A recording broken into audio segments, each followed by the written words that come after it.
Breaking news చూస్తున్నాము. రంగారెడ్డి జిల్లా ఇబ్రహీంపట్నంలో దారుణం చోటు చేసుకుంది. ఫ్రిడ్జ్ డోర్ ఓపెన్ చేస్తుండగా ఫ్రిడ్జ్ పేలి యువతి దుర్మరణ పాలైంది. దీనిపై మరింత సమాచారాన్ని మా ప్రతినిధి పవన్ అందిస్తారు. పవన్, చెప్పండి.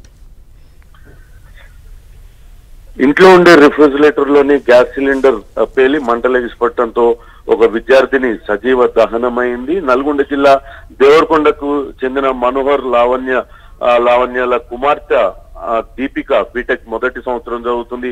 వీళ్ళు గత కొంతకాలంగా బెంగళూరులోని మై హోమ్స్ కాలనీలో నివాసం ఉంటున్నారు. మనోహర్ టీవీ మెకానిక్ పని చేస్తుండగా లావణ్య టైలర్ గా పనిచేస్తుంది. 18 సంవత్సరాల దీపిక బీటెక్ మొదటి సంవత్సరం చదువుతుంది. ఈ రోజు ఉదయం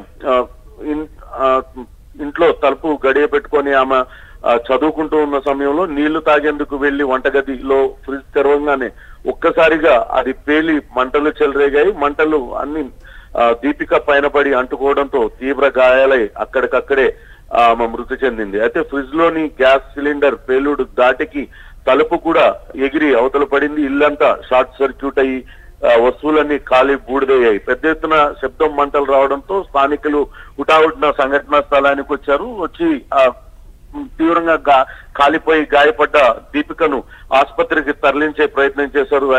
అయినప్పటికీ అప్పటికే ఆమె మృతి చెందింది. వెంటనే అగ్నిమాపక సిబ్బందికి సమాచారం ఇవ్వడంతో అక్కడికి చేరుకున్న అగ్నిమాపక సిబ్బంది వెంటనే విద్యుత్ సరఫరాని నిలిపివేసి మంటలన్నింటినీ ఆర్పివేశారు. అయితే ఆ ఫ్రిడ్జ్ గత కొంతకాలంగా ఎర్తింగ్ లేకపోవడంతో ఫ్రిడ్జ్ అంటుకుంటేనే షాక్ వస్తుంది. దాంతోనే ఈ ప్రమాదం జరిగి ఉంటుందని అయితే భావిస్తున్నారు.